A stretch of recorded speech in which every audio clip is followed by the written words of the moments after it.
Strings have a lot to do with your tone. The NYXLs for me have always tonally been great. I really need that friction to feel my slides. I depend on that friction even for accuracy.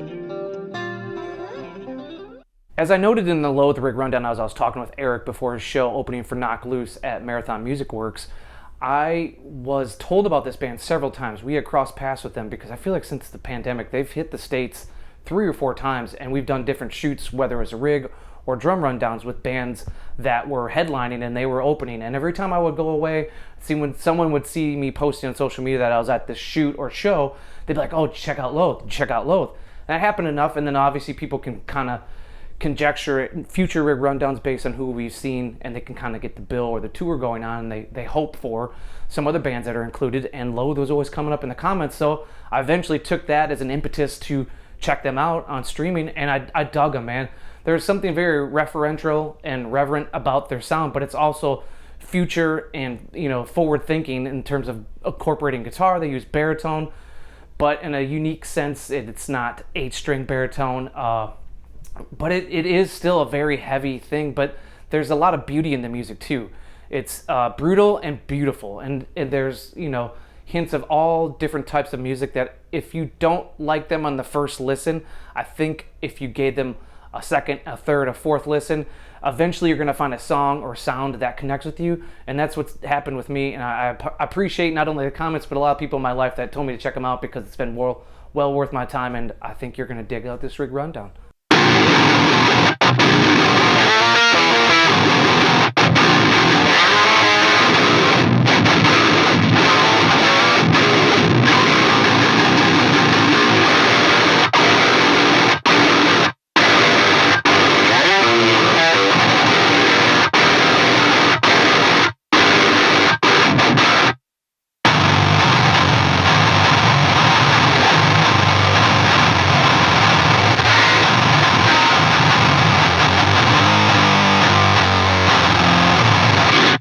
Hey everyone, this is Chris Kies for Premier Guitar. Today I'm at Marathon Music Works with Loathe, Erik of Loathe. Erik, how you doing? I'm good, how are you? Really good, man.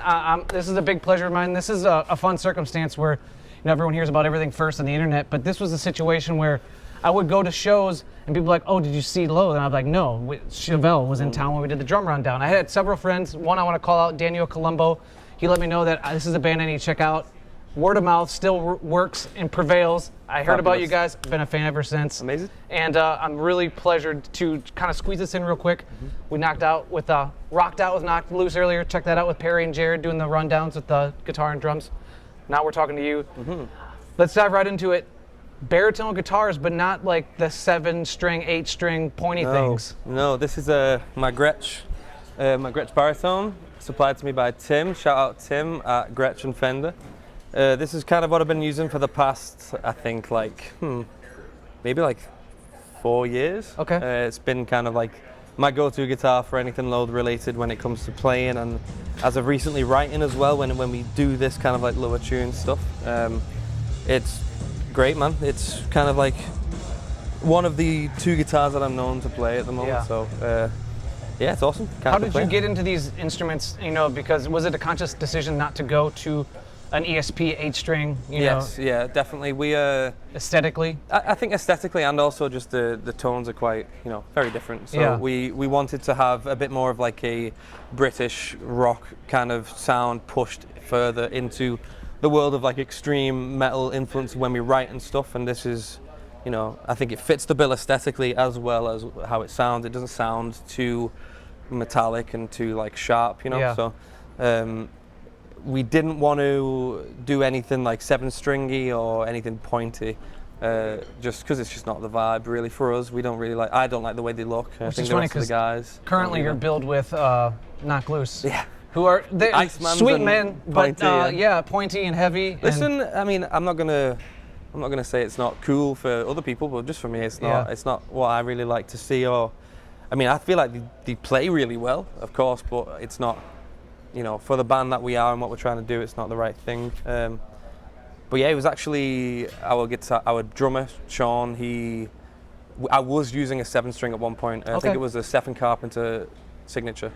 And he was like, why don't you use the bass six? The Beatles used the bass six. And I was like, okay, cool. So I used the bass six for a while, and then I found the Baritone Jazz Master and started using that and used that for ages. We recorded I Let It In primarily on that guitar, and then developed a relationship with Gretsch. At this point, that guitar had kind of gone extinct. So, yeah. Well, you kind of made it go extinct, or at least one of those iterations. Unfortunately. I saw what you did to it. Yeah, mine, yeah, definitely. Yeah, you smashed it. Yeah, I've got a backup at home. It's okay. Also, you and other people are single-handedly. I know another one that has is Frank Iero of My Chemical Romance. You two are single-handedly jacking up the used market on those suckers because no longer being produced by Squier. Yeah, unfortunately, I think it's a great guitar. I think Squier should maybe do something. I feel like you should have a signature model coming out. That's to you, Squier. Yeah, I mean, anybody who's watching this, maybe hit Squier or Fender or, hit them up and see what they think, because, I'd be appreciative. It'd be nice. Yeah. And before we cruise through this guitar, and I know you have one more we want to talk about, you're a band that is getting everyone's attention, and then also people are trying to put you into boxes. And I want to give you the opportunity to talk about your influences, because everyone's trying to say, like, they sound like the Deftones or they sound like this, and it is there. But what intrigues you on guitar? What do you actually listen to that is kind of seeped into your DNA in this current state?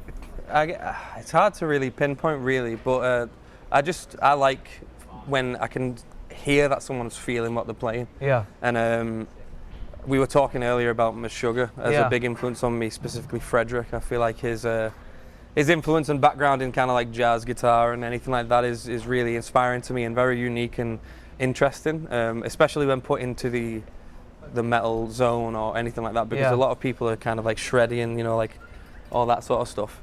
But other than that, it's like that jazz influence really brings a different flavor and characteristic to it. So I really, really enjoyed that.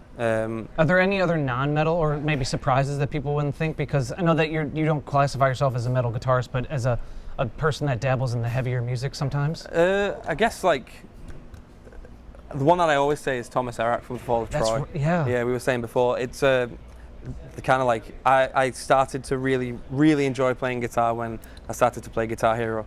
And hearing FCP Remix on Guitar Hero 3, I would just like, it just blew my mind. Was that your introduction to them? Yeah, it was, and then kind of like went over the whole discography and just fell in love with it and how chaotic and crazy they were. Yeah. And then... but also melodic. Yes, yeah. See, I think the tendencies that they have when it comes to like the rock and roll influence and also the R&B influence and stuff that he does when it comes to the chords and everything like that, it's really inspiring to me, especially, as I'm developing as a guitarist and a musician when I'm younger.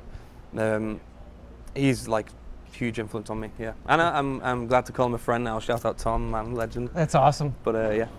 Now, and last we talked about, we were shifting through this conversation earlier, is that David Gilmour, Pink Floyd, another musical influence in terms of just pushing boundaries and doing things for themselves, not necessarily the greater audience. Yeah, definitely. Pink Floyd are definitely one of those bands. That's a kind of recent discovery for me. I feel like every musician gets to a point where it's like, Pink Floyd clicks randomly. I'm surprised they don't make you listen to Pink Floyd or be a Pink Floyd fan before leaving the country. I feel like that's a rite of passage for them. Yeah, I guess, yeah. Just like everyone here has to listen to Metallica and No Master Puppets before we can leave. Yeah.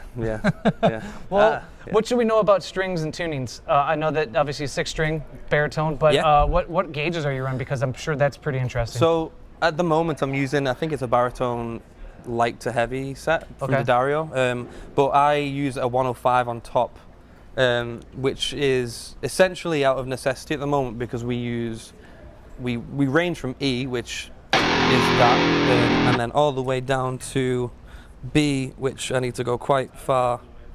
So are you stealing that 105 from the bass player? Yeah, I actually do. We take some. Share? Yeah, we share. Like some of his sets, if he's fine for a while, I'll be like, I'm gonna take you 105 because it goes dead really quick. But I go from E to B, which sounds like that, and I need the kind of tension to be good or as even as possible across the board for a set where I'm just using one guitar, which I have to at the moment, unfortunately, but. That's kind of why I'm using it. They go dead really quickly. It doesn't sound the best, but when I'm playing, especially in E as well, I don't hear so much wobble, which is pleasing to me. I don't want to, when it comes to the guitar and the bass linking, I want it to just sound like just a straight wave, rather than like anything too crazy out. Yeah, and then the rest is just. So the tuning that I use is, it changes per guitar and like per song really, but it's E, A, D, F sharp. So it's kind of like, if you imagine a 7-string, disregard the thinnest string, Okay. and that's drop A, and then an E on top. So it can be like power chords like that. We're talking to, because we talk quite a bit running in between different bands that are kind of getting up, so just bear with us, is that your power chords, your pointer finger has gotten really strong with that 105. Yeah. I mean, the difference is, I mean, you can see there it's... Yeah, your tech Ryan had to do a number on that nut too. He did, yeah. Shout out Ryan, man. Speaking of Ryan, can you real quick check out Ryan? His name is spelled R-A-Y-N on YouTube and on Instagram. Yeah, that's not how you spell my name actually, though. Well, I mean, for YouTube purposes. Just for YouTube For purposes, searchability. Yeah, thank you. But tell me about this one. What's this used for? That's used for our other songs like Screaming and Is It Really You, kind of like, it's essentially the same sort of setup but just higher, Okay. higher in pitch. So that is A, D, G, B. So same sort of thing but drop D and then an A. Okay. And it's just kind of another, that was kind of pioneered by Sean when he would write songs. He didn't have a baritone, so he's like, I'm going to do what I can, and just playing that. And then it turns out we really like the sound of it higher. Yeah. Some necessity can be a good spark of creativity. Yeah, for sure. Yeah. I think so. I think he even, because we originally started in G sharp, so this was a G sharp. So my power chords would be like I'd have to like do that. And he was like, why are we doing this, man? Just tune it up to A. And we did it, and then it's like, it makes a lot more sense. So his little influences have revolutionized the way we play. So yeah. Hey y'all, I'm John Bohlinger with Premier Guitar. So our rig rundowns for a long time now have been sponsored by D'Addario. And I'm thrilled to be using the D'Addario Expand Pedalboard. I've got this little guy that fits in my gig bag, and like many of you, I'm changing pedals all the time. I love having a board that can shrink as I'm shrinking my board or expand as I'm expanding it. And that's why I love the Expand pedal board. Their patented telescoping technology lets me instantly change the size of my pedal's playground. It also features a unique cable management system and comes fitted with loops of Velcro, keeping everything neat and easy to swap. The two Expand versions comes with either 1 or 2 rows depending on your needs. So a big thanks to D'Addario. Now, let's get back to more rig rundowns. Well, moving through this is what we would call your fly rig. So talk to me what we have to your left. So I've got the Axefx 3, which is kind of new for us. We've had it for like maybe a year now. But the way we're using it at the moment is, I guess, to its full capability. We usually run amps and stuff through this. Our signal starts there, heads out to an amp. The amp goes back into the 2 notes, which is there, and then into our ears and into a cab, so I have live sound on the cab. Okay. But for, I guess, needs of necessity, we use the Axefx for now with no amps and stuff because we're flying. It's a lot easier. But it's great. It's fantastic. It's definitely one of the more. It's just one of the better modelers out there, I think. It can do so much. Feisal actually put me onto them because originally I was like line 6 guy all the way. Yeah, pod, right? Yeah. I mean, I've played shows with a UX1 and everything with a laptop open and stuff. So, so going from that to a Pod HD Pro X to this is quite, fantastic in comparison. He would swear by it because when he was in his old band Holding Absence, he would use that for all of his reverbs and delays, and he said it was just crazy for effects. So, where we're heading with newer music, it's going to be really. We're going to utilize quite a lot of it. So yeah.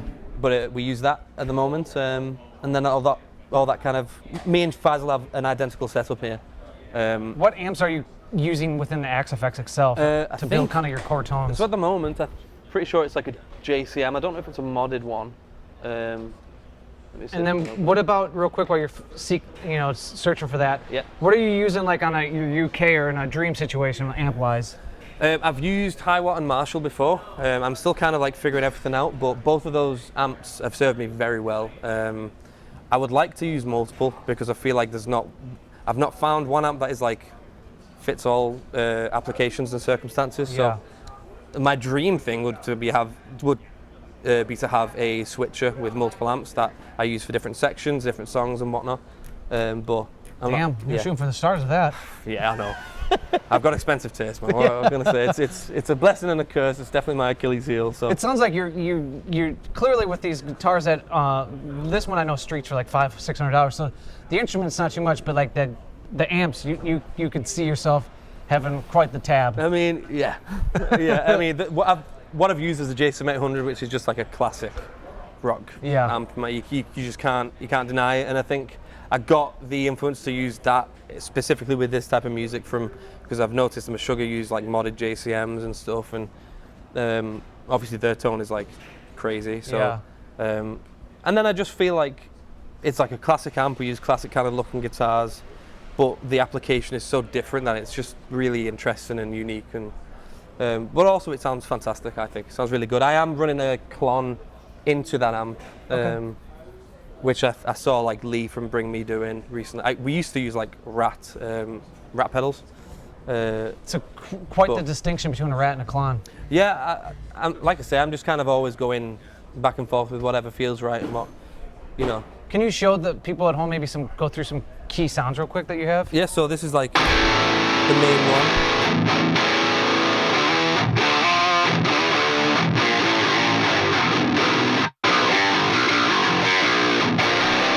That's like my main tone that is across most things. And then there's other like sounds really that it's just kind of pedals being added onto that, like a delay or a chorus or something like that. Okay.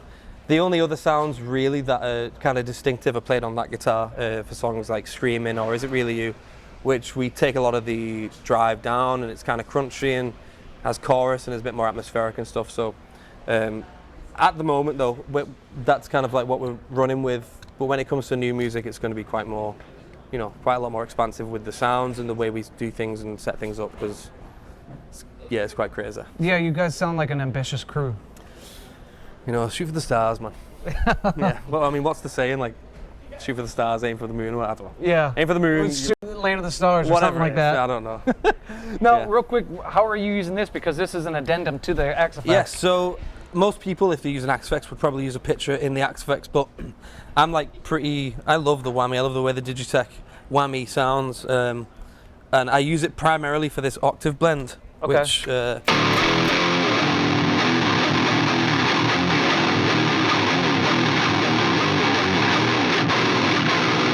which I think sounds monstrous. I think it sounds really good. I'll take your word for it, and I'll listen back on the video when it gets edited by I mean, Jared. I took my ear out, and it's like... Yeah, because like I can't hear anything, and we're running direct into the Axe-Fx. It's very loud. Jared behind camera number 2 said it's loud and awesome. Awesome, cool. I'll take your word for it. Yeah, so we're running MIDI into that actually. So from the computer, it spits out MIDI onto this, and that changes as I'm playing. I don't really like the idea of tap dancing as I'm singing and playing. Yeah. I prefer to just focus on what I'm doing with my hands and make sure that I'm good. You got to be a machine. Yeah, exactly. That's the idea. Exactly, yeah. Got to stand there just as still as possible and just be super, super tight. But yeah, that's what I'm using that for. It does vary, different parts like affect kind of like pitch drops and pitch bends and whatnot. There's parts in the set where I'll hit a note and I'll press this freeze pedal and I'll tune as that's happening and be in a different tuning, ready to come out and double tap on the freeze as soon as I'm supposed to hit another note, and yeah. And then with the ricochet, are you using that? Is that as integral as the whammy itself? No, it's not. Like kind of past this point, it's kind of it is what it is. Like I just use it whenever I feel like it. Some of them on the top row aren't even hook patched in. No, unfortunately not. This Zor, the Super Fuzz, and this pedal actually, this Pillager is awesome. I never heard of the Pillager. I got it from a company called 141 Cables. They sent me it, and it just destroys any signal. It's better with a name like that. Yeah, the Pillager. Yeah, it's awesome. But yeah, I don't use them at the moment. The Mel 9 pedal I don't use at the moment, but we have a few sections on the new stuff that I'm going to be utilising. What about the digital and multi-effects? That's actually my first pedal that I ever got. Wow, okay. And it still works. What somehow. Would you use that for in an application of Loathe? Kind of like when I'm doing like leads and like...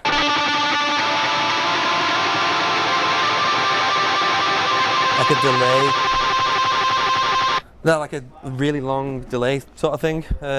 I use it in a song called Two-Way Mirror at the moment, which is like, so it has that like shoegazy overlapping kind of chorusy thing going on.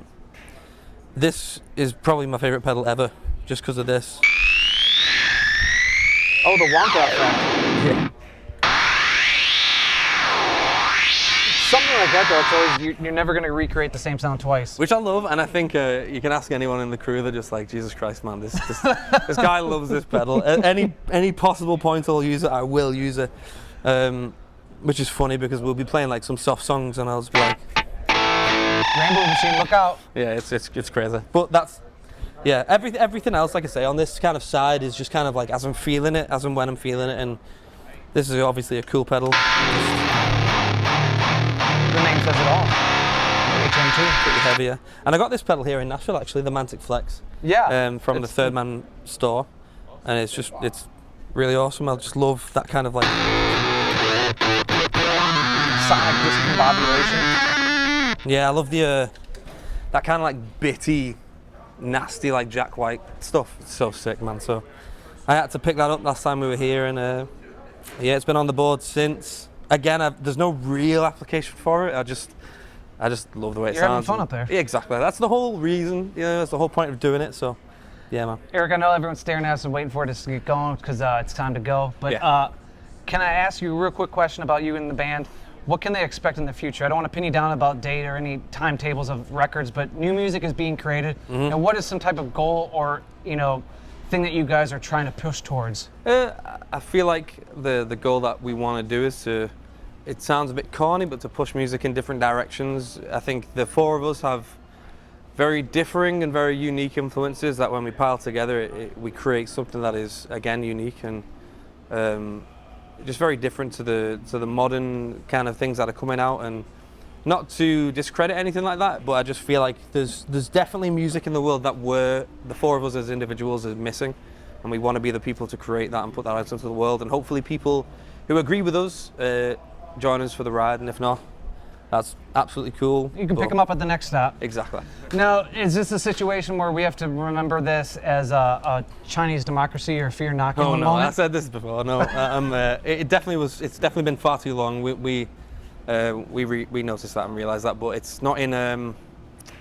We've been working really hard. We've been through quite a lot. We've been working really hard together to make sure that the music that we put out is exactly what we want to put out. And yeah, we'll let it speak for itself when we release it. Awesome. Eric, thank you so much. I'm a fan. Thank you very much. Everyone else, you guys should be a fan. Check out Loathe, check out Eric. See you guys next time.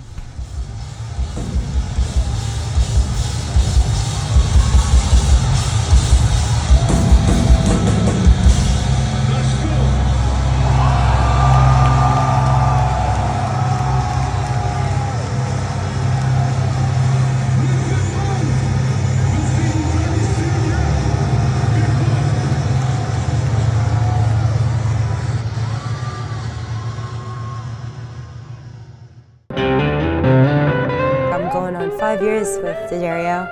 I've just enjoyed their values. They support artists and people who value art and creativity, and I think that aligns with what I want for my guitar journey.